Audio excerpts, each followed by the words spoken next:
From far out at sea comes a steady procession of boats carrying the victims of this ferry disaster.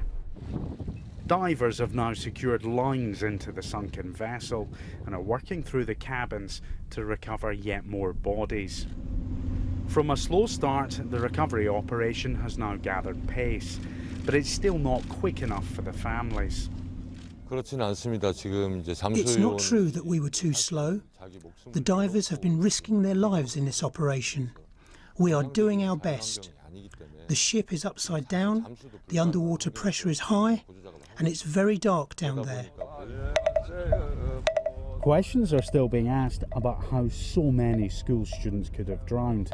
New details are now emerging about the ferry's final moments. One survivor has told the BBC how he desperately tried to rescue teenagers as the ferry was listing on its side. There were students below deck who I could not save. We were trying to pull them up with a fire hose, but it was very difficult to rescue them. They're now sending this underwater robot out to the search site. Its purpose is to help lift the stricken ferry from the seabed. Officials say this next step will begin at the end of the week.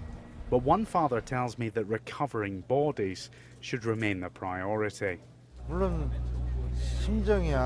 Ideally, we'd want the recovery efforts to continue until the very last body is found, but that may be unrealistic. All of the family members are exhausted, but I feel that the recovery should go on for at least a month.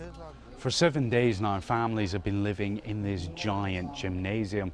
There's grief and desperation here, and at times anger towards rescue officials. But nobody wants to leave without their children. Every day there are fewer parents in the hall, but many are still waiting for their sons and daughters.